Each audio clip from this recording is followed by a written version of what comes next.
আপনারা পেস্টন লাগাতে পারবেন, এবং যে শর্তগুলো দিয়েছিলেন সেই শর্তের আলোকে আমরা প্রত্যেকটা জায়গায় আমাদের পেস্টনগুলো দিয়েছিলাম। কিন্তু রাতের বেলা গায়েবী নোটিশ চলে আসছে। নোটিশ আসার পরে বলছে হচ্ছে এগুলো সব তুলে ফেলতে হবে। তো এই যে সিদ্ধান্তগুলো আসছে এবং ওভারঅল সামগ্রিক সিদ্ধান্ত, নির্বাচনের যতগুলো সিদ্ধান্ত হয়েছে এই সিদ্ধান্তগুলো আমাদের কারোর সাথে আলাপ করা হচ্ছে না, এবং এই সকল সিদ্ধান্ত একটা ছাত্র সংগঠনের পক্ষে যাচ্ছে। এবং আমরা বারবার বলছি, বিশ্ববিদ্যালয়ে যারা নির্বাচন কমিশনে আছেন তারা আমাদের শ্রদ্ধাভাজন শিক্ষক, আমরা তাদেরকে শিক্ষক হিসাবে দেখতে চাই।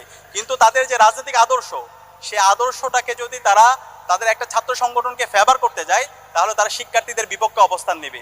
আমরা চাই না ছাত্র বা সেই শিক্ষক এই ধরনের কোনো একটা অবস্থান তৈরি হোক, বরং আমরা এই ঢাকা বিশ্ববিদ্যালয়ের ছাত্র সংসদ নির্বাচনের মাধ্যমে বাংলাদেশে আমরা গণতন্ত্রের একটা নজির স্থাপন করতে চাই। আমাদের বাংলাদেশে দীর্ঘদিন ধরে যে আমরা ভোটাধিকার ছিল না, আমাদের এখানে যে হচ্ছে গণতন্ত্র ভেঙে চুরমার হয়ে গেছে, প্রতিষ্ঠানগুলো যে ভেঙে চুরমার হয়ে গেছে, সেই প্রতিষ্ঠানগুলোকে নতুনভাবে